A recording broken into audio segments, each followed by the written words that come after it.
जय साथियों, आज हम एक विशेष टॉपिक पर बात करने वाले हैं। राष्ट्रीय ध्वज। राष्ट्रीय ध्वज किसी भी देश के मान सम्मान और गौरव का प्रतीक होता है और हमारे भारत का जो राष्ट्रीय ध्वज है वो तिरंगा झंडा है। ये आप सभी लोगों को पता है।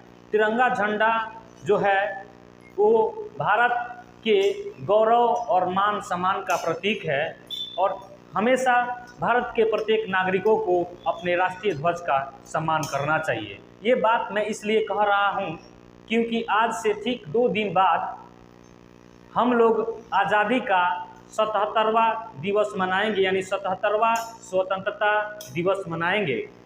और स्वतंत्रता दिवस के अवसर पर लाल किला के समक्ष, लाल किला पर प्रधानमंत्री राष्ट्रीय ध्वज को फहराते हैं और देश को संबोधित करते हैं। आप सबों को पता होना चाहिए कि राष्ट्रीय ध्वज जो है वर्तमान में, इससे पहले इसकी रूपरेखा कुछ और थी। राष्ट्रीय ध्वज हमारा जो था सबसे पहले 1906 ईस्वी में कलकत्ता में फहराया गया था। सर्वप्रथम राष्ट्रीय ध्वज को 1906 ईस्वी में कलकत्ता में फहराया गया था और ये जो राष्ट्रीय ध्वज था इसमें 3 पट्टियाँ थी और इस 3 पट्टियों में सबसे ऊपर जो रंग था वो हरा था और बीच में जो रंग था वो पीला था और सबसे जो नीचे रंग था वो लाल रंग था। और हरे रंग में 8 अर्ध खिले कमल के फूल दिखाए गए हुए थे और पीले जो रंग था इसमें वंदे मातरम लिखा गया था और सबसे नीचे जो लाल पट्टी थी इसमें सूर्य और अर्ध चंद्रमा को निर्देशित किया गया था या दर्शाया गया था। और ये जो अपना राष्ट्रीय ध्वज था, सबसे पहला राष्ट्रीय ध्वज था जिसको 1906 ईस्वी में फहराया गया था, इसकी रूपरेखा डॉक्टर हेमचंद्र कानूनगो और सचिंद्र नाथ बोस ने तैयार की थी।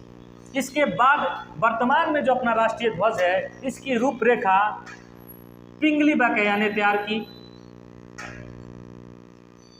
पिंगली बकैया ने तैयार किया। वर्तमान भारतीय जो राष्ट्रीय ध्वज है इसकी रूपरेखा पिंगली बकैया ने तैयार किया था। और अब आपसे ये अगर प्रश्न पूछे कि राष्ट्रीय ध्वज को भारत से बाहर सबसे पहले किसके द्वारा फहराया गया और किसने फहराया, तो भारत से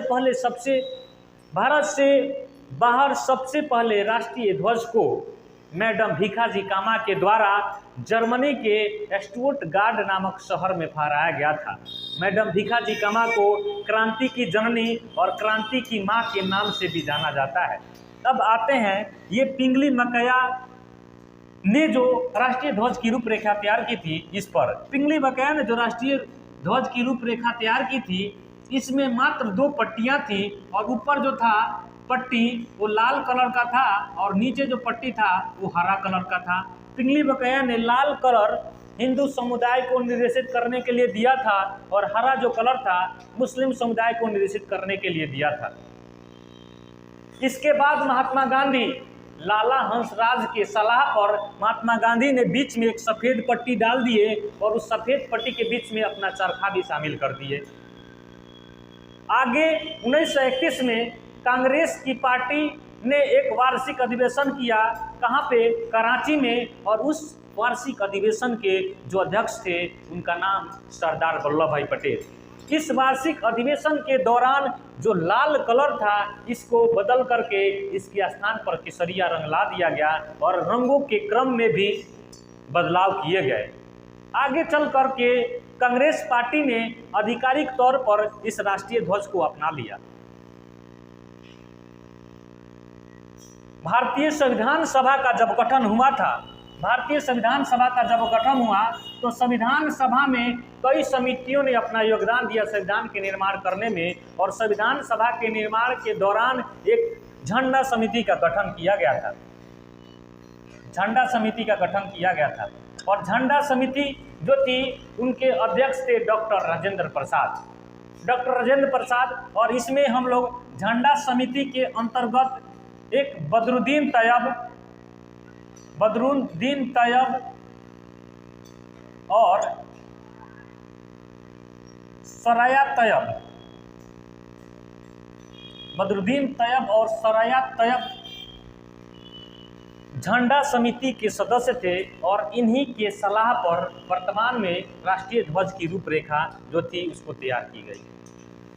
संविधान सभा के सदस्यों के द्वारा वर्तमान में जो राष्ट्रीय ध्वज है इसको 22 जुलाई 1947 को अपनाया गया।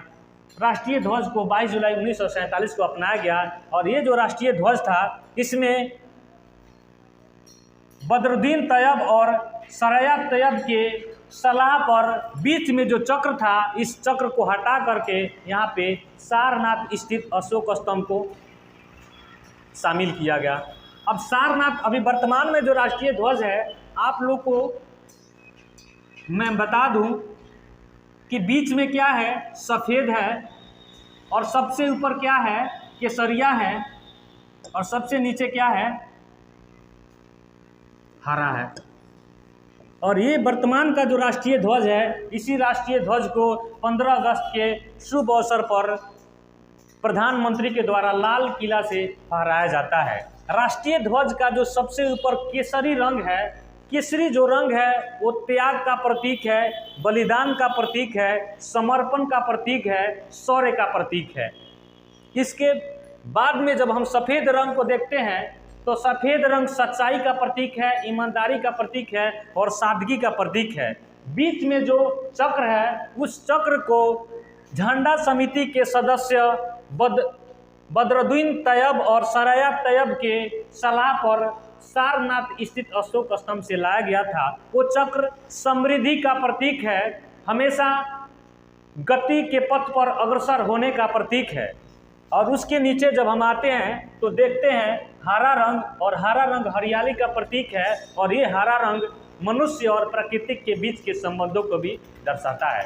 राष्ट्रीय ध्वज को जब आंदोलन में कोई व्यक्ति शामिल होता है तो सबसे आगे रहता है और उस राष्ट्रीय ध्वज को अपने दाएं कंधे पर उठा करके चलता है। राष्ट्रीय ध्वज की लंबाई और चौड़ाई का अनुपात अगर देखा जाए तो राष्ट्रीय ध्वज का लंबाई और चौड़ाई का अनुपात 3:2 है। इसके लंबाई और चौड़ाई का अनुपात 3:2 है। यानी अगर आप 3 मीटर लंबा राष्ट्रीय ध्वज लेते हैं तो उसकी चौड़ाई 2 मीटर होनी चाहिए और इसी अनुपात में कोई भी राष्ट्रीय ध्वज बनाया जाता है। राष्ट्रीय ध्वज फहराना भारत के नागरिकों के लिए फंडामेंटल राइट है। आर्टिकल 19A के तहत देश के प्रत्येक नागरिक अपने घर पे, अपने दरवाजे पे या फिर कहीं भी या फिर प्राइवेट शिक्षण संस्थान में भी राष्ट्रीय ध्वज को फहराया जा सकता है, क्योंकि ये क्या है, हमारा फंडामेंटल राइट्स है और मौलिक अधिकार जो है भारत में जन्म लेने के साथ ही नागरिकों को मिल जाता है।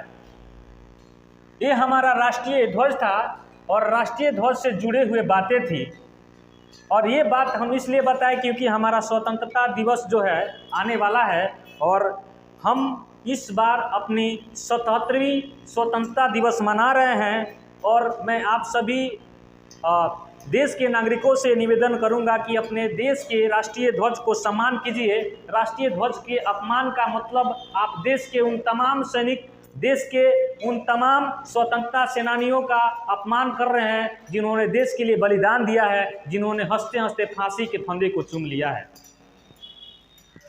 इसी के साथ फिर हम लोग मिलेंगे नेक्स्ट वीडियो के साथ। तब तक के लिए चाहते हैं इजाज़त। जय हिंद, जय भारत।